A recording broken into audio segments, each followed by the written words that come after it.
Okay. Tape done.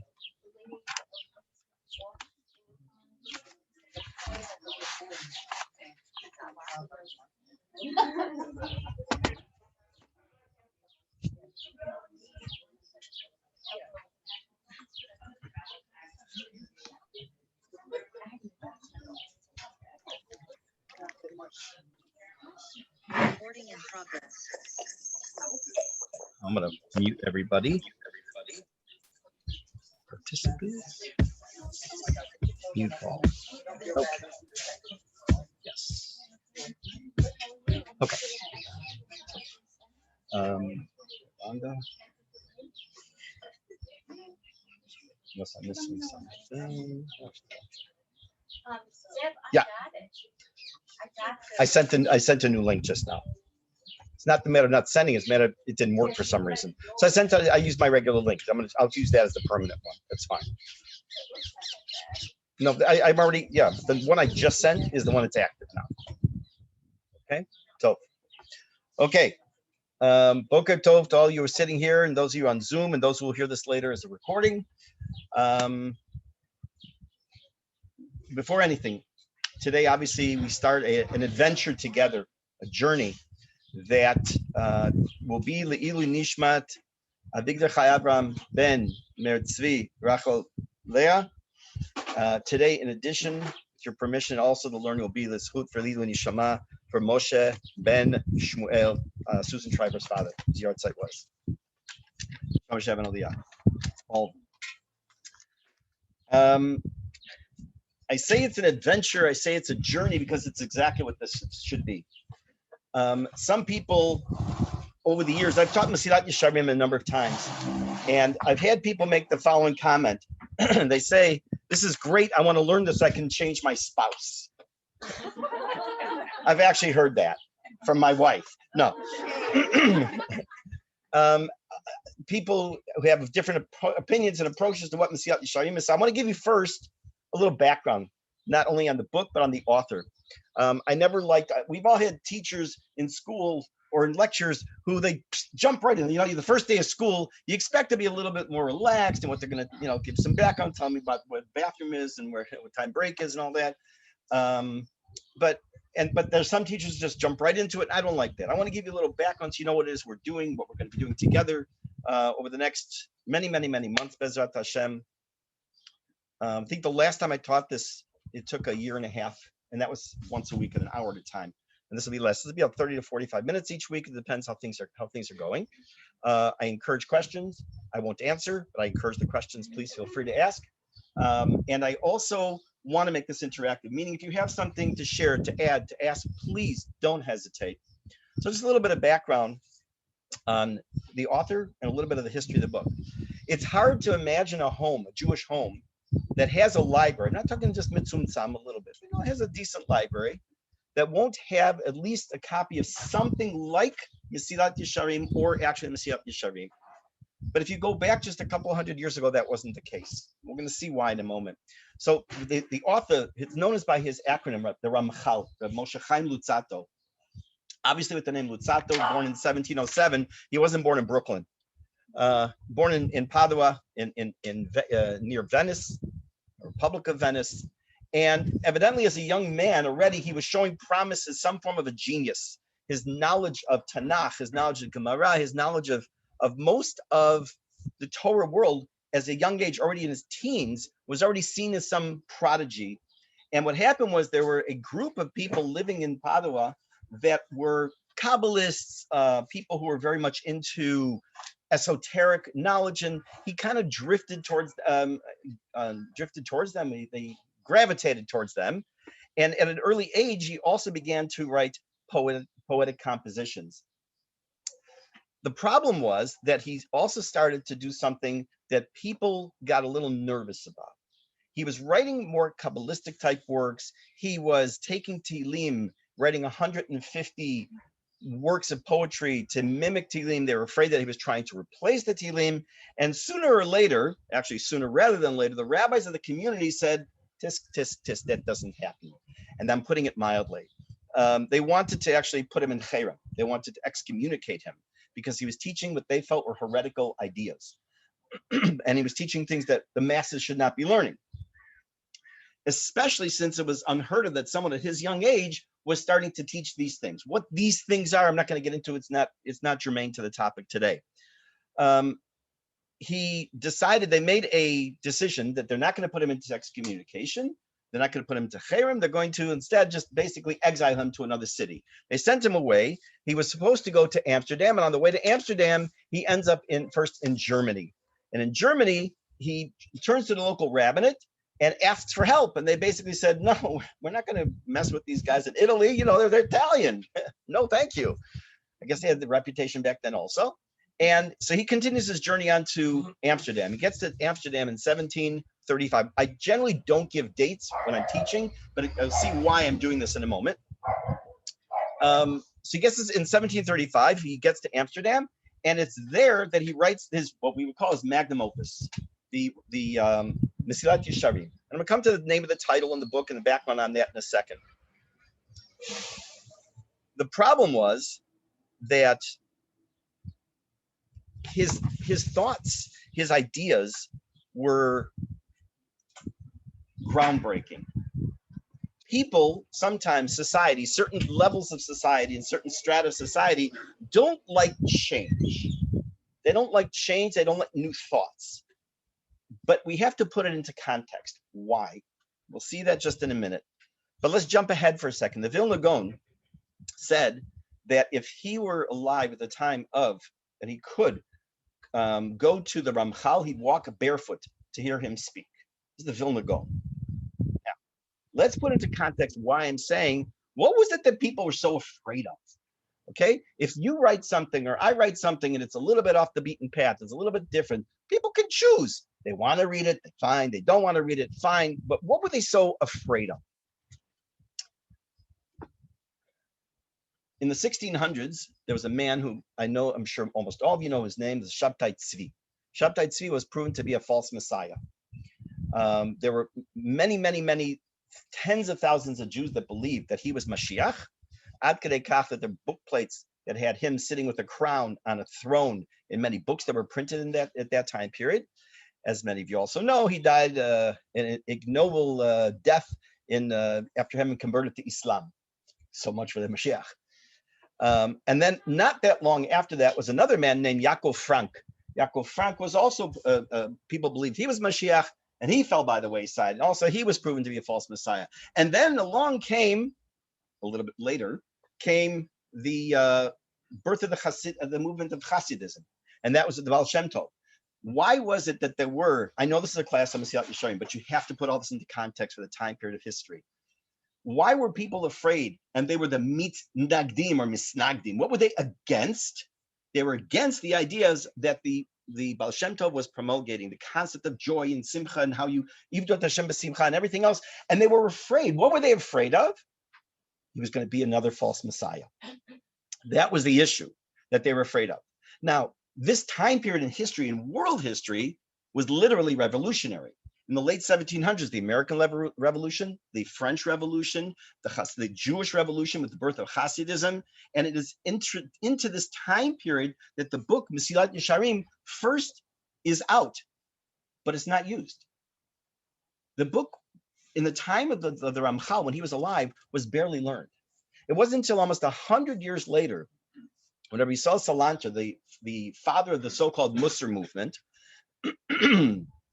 that he chose this book to be called the Bible, as it were, of teaching Musar. Now, I don't know about you, but when I was growing up, the word Musar was a four-letter word. What do you want to tell a 13-year-old kid? We're going to learn Musar now. Like we did. We had Mesillat Yesharim, Orchot Tzadikim, and other things. But there are certain audiences that it's meant for and certain audiences it's not meant for. Very rarely have I taught, actually beginning to end, Mesillat Yesharim to a young student. It's just, I don't think personally it's appropriate, except for certain individuals.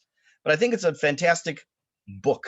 He needs my haskama. Now I'm sure the Ramchal is resting easily because he hears that I'm in favor of it. But I want to just spend a moment here on telling you a couple more things before we actually open the book. And that's as follows. I want to first prove the premise that the author tells us in the introduction. I want you to just shout out, raise your hand, whatever you want to do. Tell me something that it means to be a good Jew. Don't tell me you keep Shabbat. That's too specific. General terms, what does it mean to be a good Jew? Not a good person, and they're not, hopefully they're the same. Okay, Ben Adam Lechavero. Do you want to be a little bit more specific? Chesed. Anything else? Midot. Okay. Self-control. Self-control. I'm writing this down for a reason. You'll see why. Follow the mitzvot. Okay, good. So I'll call that Zihirut and Zrizut. How's that? Zihirut and Zrizut. Okay. Anything else? Recognizing Hashem. Okay. Recognizing Hashem. Okay, one more. Eved Hashem. Eved, say again? Eved Hashem. Being an Eved Hashem. Very good. Okay. The copies of Mesillat Yesharim that you have do not have a table of contents. Mine does. The volume I have, the one I used for many years. I'm just going to take a look and read to you some of the table of contents. Okay. Now remember, you don't have bad memories, I hope. So you remember what I said just a minute ago, or what you all said. Topics in this book include Zihirut and Zrizut, which I'll translate right now loosely as being careful not to do the Averot and being careful to do the mitzvot properly. Nikiyut, being of clean mind, clean body, and spirit. Separating yourself from that which is even permissible. This is the concept of being an Eved Hashem in every way. The idea of Torah, Chasidut, not Chasidut with the black coat and payas. It means piety. So the recognizing Hashem, good midot, self-control, Ben Adam Lechavero, Chesed. This is his book. Now, why am I mentioning this? Because if you take a look, I'm only reading the very first sentence because I want to give you a little bit more background. Take a look, if you don't mind, at the Hakdama, Hakdamat Rav Mechaber, the introduction. One sentence before we go further, and then a little bit more introduction from me. Sorry. Amar HaMechaber. Hachibur hazeh lo chibartiv lelamed livnei adam et asher lo yada'u. I did not write this book to teach you things that you don't already know. Ela hazkiram et hayadua lahem. But just to remind you of these things that are known, kvar already, umefursam etzlam pirsum gadol. Everyone knows these things. Okay, so before, you don't need the book now for a minute. I want you just to listen to this for a second. What is he saying? This is the basis of his entire book, or the philosophy behind why he wrote it, I should say. There's not a person sitting here that doesn't know already, not the details of the psukim, that doesn't know every single thing that's in this book. You know it all, trust me. Whether you have a Jewish education from 4 or 5 years old, or you just started becoming the Jewish education in the last couple of years, doesn't make a difference.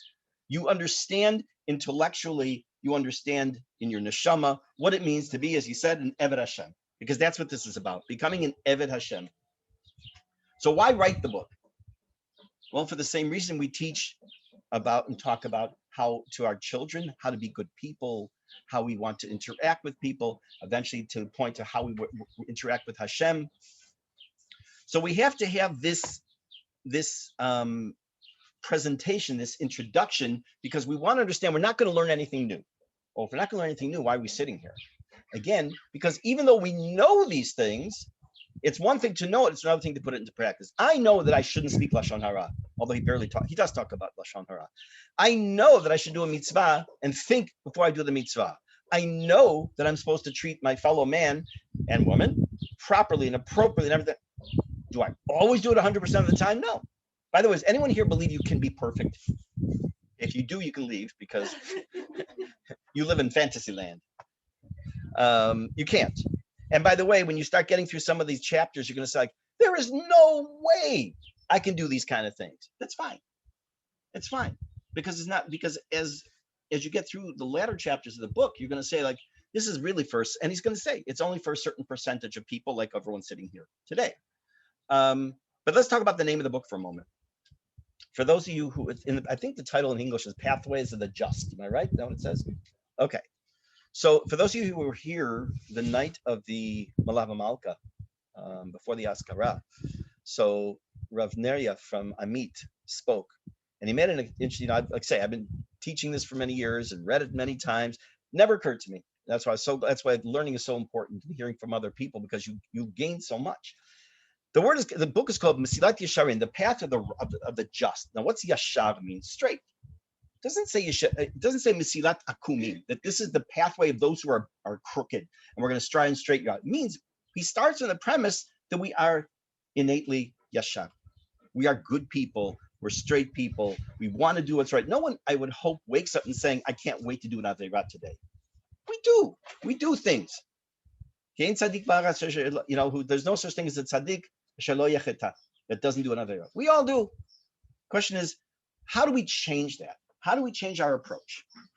And that's what Mesillat Yesharim is about. And by the way, because Baruch Hashem, there's no cost for this class whatsoever, I can guarantee you one thing: you'll get your money's worth out of this class.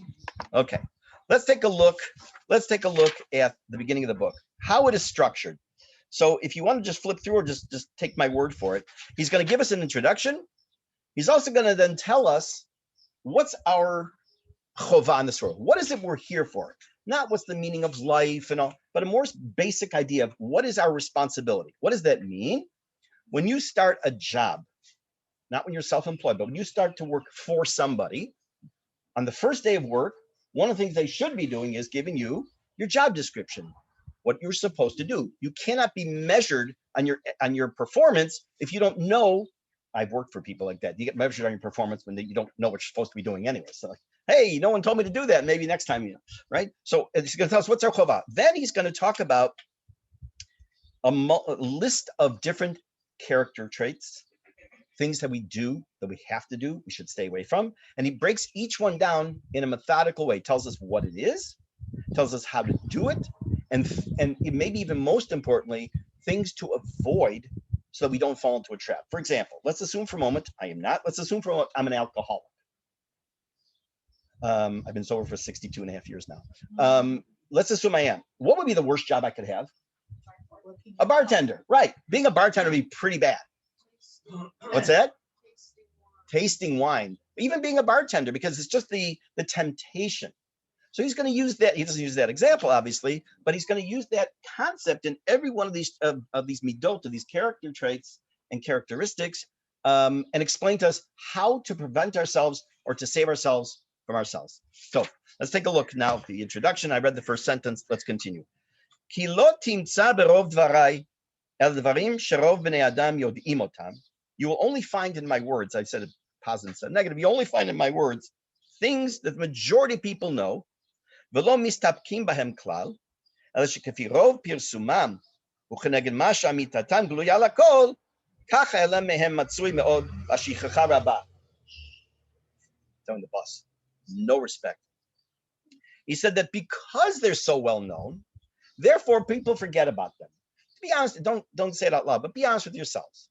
How often do you say, and you really stop and think, I have to do this mitzvah the right way. I really have to stay away from this. We do it sometimes just automatically, but really putting thought into it and thinking about sitting and contemplating what we're supposed to do, it's not very often. Al kain, therefore, there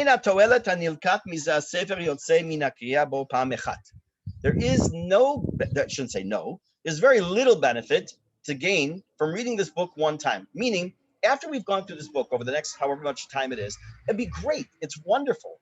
But don't just put it on the shelf then and forget about it. You got to go through it and pick it up and look at it and sometimes use it for a little chizuk here and there as well. By the way, just parenthetically, it's a little, what's it called? No, something bothers you. No, something bothers you. It's a little personal peeve. Thank you. A pet peeve. I love Hebrew. I love the language. And it's pam achat, not pam echad. Pam is nekeva. Just sometimes I throw those things in there just because I can't not. It's like you can't say in Shmon Esrei, you don't say Baal Gvurot. It's Baal Gvurot. Baal means without. Baal means the master of all power. So, okay. You know what I'm talking about? Fine. Not move on. Okay. Back to the book. For those of you who've never learned in a class with me before, what's he doing? Yeah. For those of you who've seen me before, you know what to expect. It's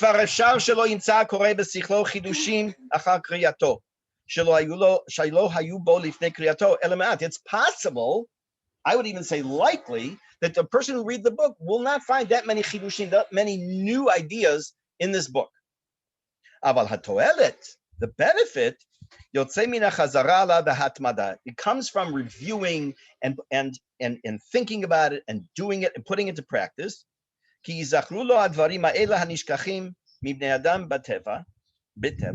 Because these things that are normally forgotten naturally will be remembered. And he will put into his heart the chovah that he has that tends to, let's just say, neglect. Now, I don't mean to be repetitive, but I'm going to be for a moment. Take an average adult, an average kid, even if they're not the biggest, strongest in their yahadut. If you ask them the questions I asked you before, what are we supposed to do? What are we supposed to not do? What does it mean? What are we here for? Again, if you have some modicum of Jewish education, you're going to know the answer to those questions. And that's what he's really saying here. So it really is not a matter of just saying, yeah, I know that. Like, I know I'm supposed to brush my teeth. I know I'm supposed to floss. I know I'm supposed to go to get myself checked out. But got to do it. Next paragraph. He says, look, I know my audience. I know to whom I'm speaking. If you look around, if you look around, people who are smart and intelligent and sharp, take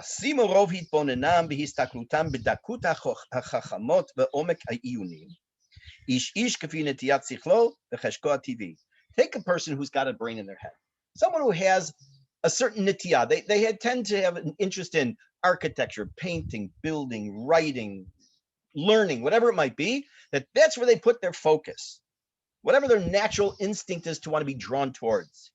Some people are very much into investigating nature. Others, maybe they'll be interested in engineering. Others into other kinds of work. Some will be drawn towards limudei kodesh, dahainu limud Torah hakdosha, like learning Torah. So in other words, first thing he's saying is that we all have a certain nitiyah in life. We have a certain pull, a certain direction that that's when I learn with students. They always ask me why I ask this. I have some number of questions like, how do you learn? They never understand the question, so I have to explain it. And then I also ask them, what are you interested in life? What do you want to do? Like, you're 11 or 12 years old or you're 14 years old. I'm not asking what to be when you grow up. What interests you besides your phone? And girls, if you're a boy. And I get some interesting answers. I had someone who's 11, 12. He said to me recently, I want to be an architect. It's beautiful. I have a girl who just told me she wants to be an interior designer. Cool. Okay, doesn't mean that's going to happen. Not necessarily. I wanted to be, what did I want to be when I was a kid? Not a fireman, a lawyer. What did I want to be? Anyone know? Yes? No. Oh, no. Not in the college. What do you think? Andy's husband. That was my goal in life. No. I hit the jackpot. What is it that I want? I wanted to be a lawyer. Ad kadei kach, when I was learning in Yeshivat Shalavim, my second year, I already decided I wanted to go to law school in Bar Ilan, and I already started buying law books that were British common law that were used here as text, at least back then, Salmon on torts and other stuff. And I started reading, I started highlighting, I'm going to be a big shot lawyer and all. And I got turned down to go to law school, but okay, fine, thank God, Baruch Hashem, right? But that was my nitiyah, was law. Matter of fact, in my high school yearbook, you have a quote. My quote was from Clarence Darrow. I may hate the sin, but never the sinner. Based on what? It's based on the last pasuk of Borchi Nafshi, right? Where it says at the end, not the end, but it says Yitamu Chatayim min haaretz. May the world be rid of sin. It says Chatayim v'lo chotim. The world be rid of sins, not sinners. So you have to. Okay. So how do I even go? Oh, because in the teal. Sometimes I go away. I come back sometimes. So we have to understand that everyone has a nitiyah.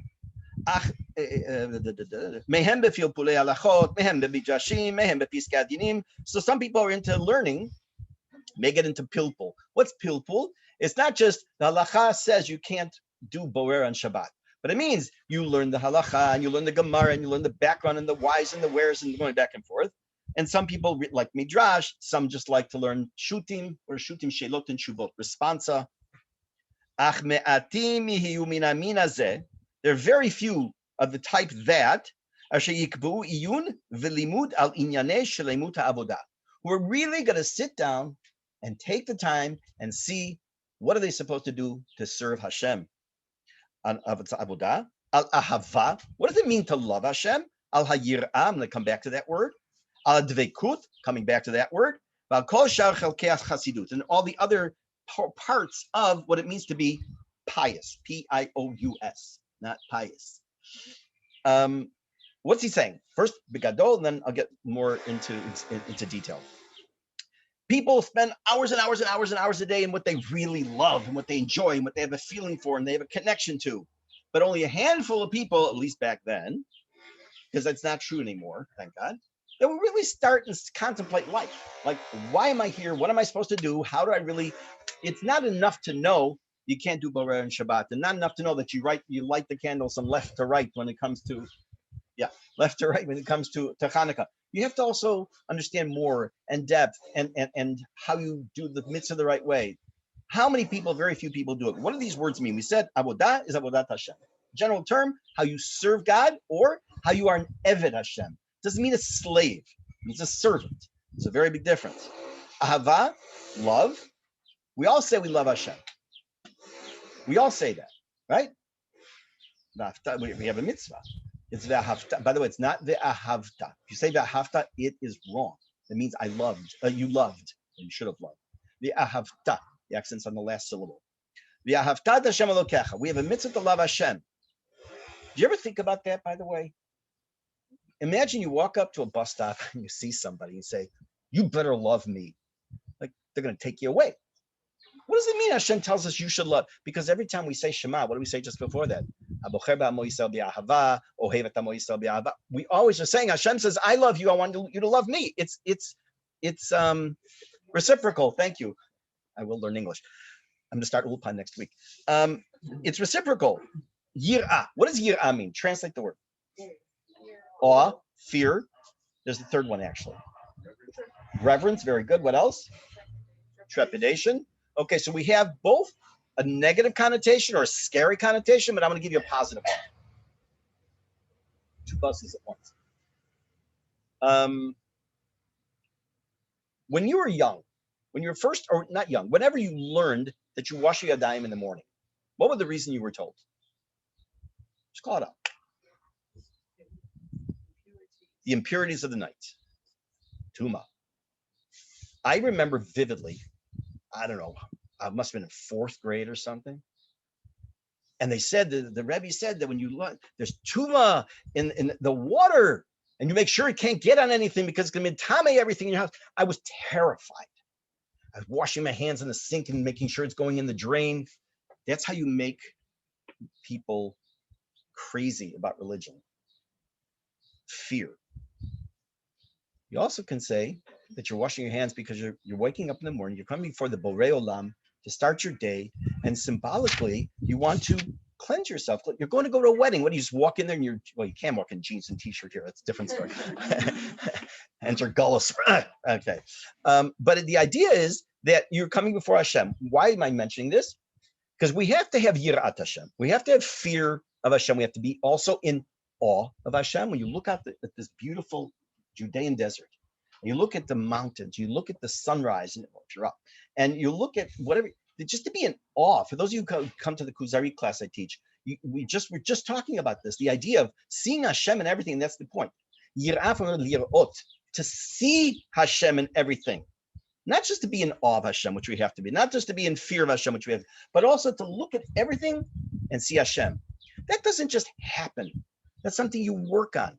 And it comes as a part of an approach to life. Not even looking at the time. Okay.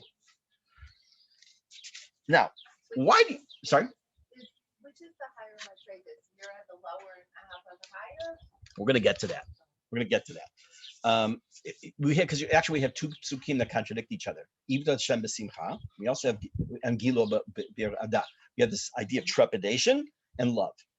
So I think you can answer the question yourself. Let me ask you. Would you rather your spouse or your children or whoever be afraid of you or in love with you? I'd rather them love me. Right. So this one can. Okay. What's that? Depends on the He better be in fear. You listening? She lives downstairs. That's why I'm not looking anywhere else. God forbid. Okay. But one leads to another, and they actually coexist. And we're going to get to that eventually. We will. Bezrat Hashem in our 4th year. Okay. So why do you think people in his time period, at least, didn't take the time to do this? Why? Before you don't read ahead, why do you think people did not do that? To sit there and contemplate what it means to really be an Eved Hashem and to really think about my life and how I need to, straighten out and do my mitzvot better and to stay away and how to protect myself. Why didn't people do it? They were too busy worrying about their basic needs. Okay. Maslow's Maslow's right, needs, right. Okay. Anything good? Anything else?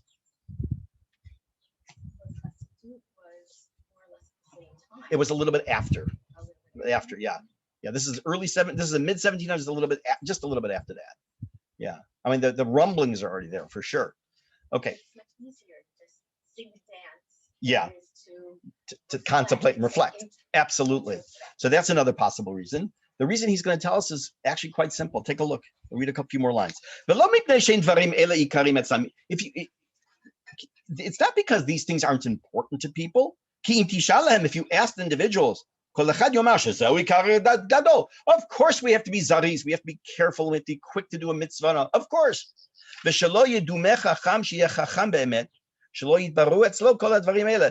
person who's a chacham doesn't mean that they're brilliant, just they're wise. They would never be known as a wise individual without thinking that, of course, this is the truth. The fact that the reason that people don't do this, it's obvious. I know what I'm supposed to do as a Jew. I may not always do it, but why do I have to sit there and contemplate what I know what I'm really supposed to be doing? It doesn't appear to them that they need to spend any time and energy on this. Can you imagine for a moment? Now, as we go through Mesillat Yesharim, I will use lots and lots of examples of spouses and parent-child relationships. Imagine a spouse said, I don't need to say I love you. He knows I love you. I love him. She knows I love him. I don't need to demonstrate my love. Obviously, we love each other.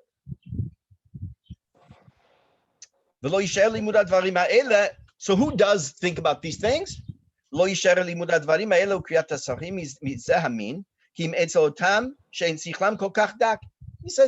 that the person who's wise says, of course I know these things. You know who really spends time learning on this kind of stuff? The simpletons, the people who's they're not so great in their sechel, the karobliot gas, and they're a little bit dullard. To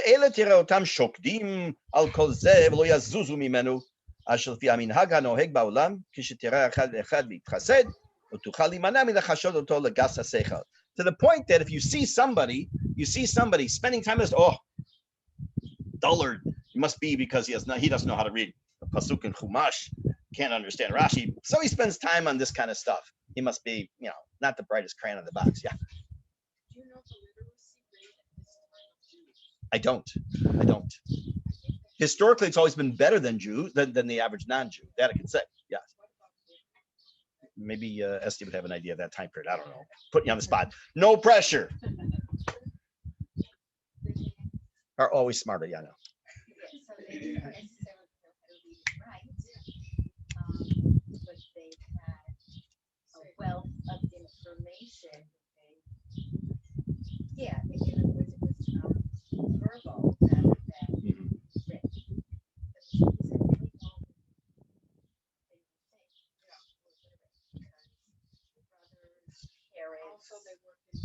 They worked in business also. So, right. The Jews are much more advanced than the average person. Culture. Right. Okay. Let's do this. I'm going to stop here.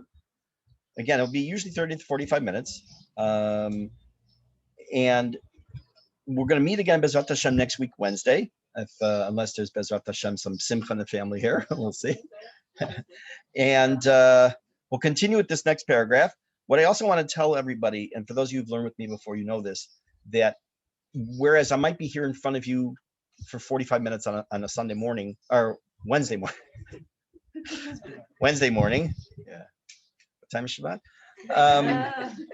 Understand that my phone, you know, you have questions on this stuff, or when we're learning, if something pops in your head, you say, well, I understand this, or I want to know more, message me. And if it's something you think it's important, they want the group to hear about, do it on the group.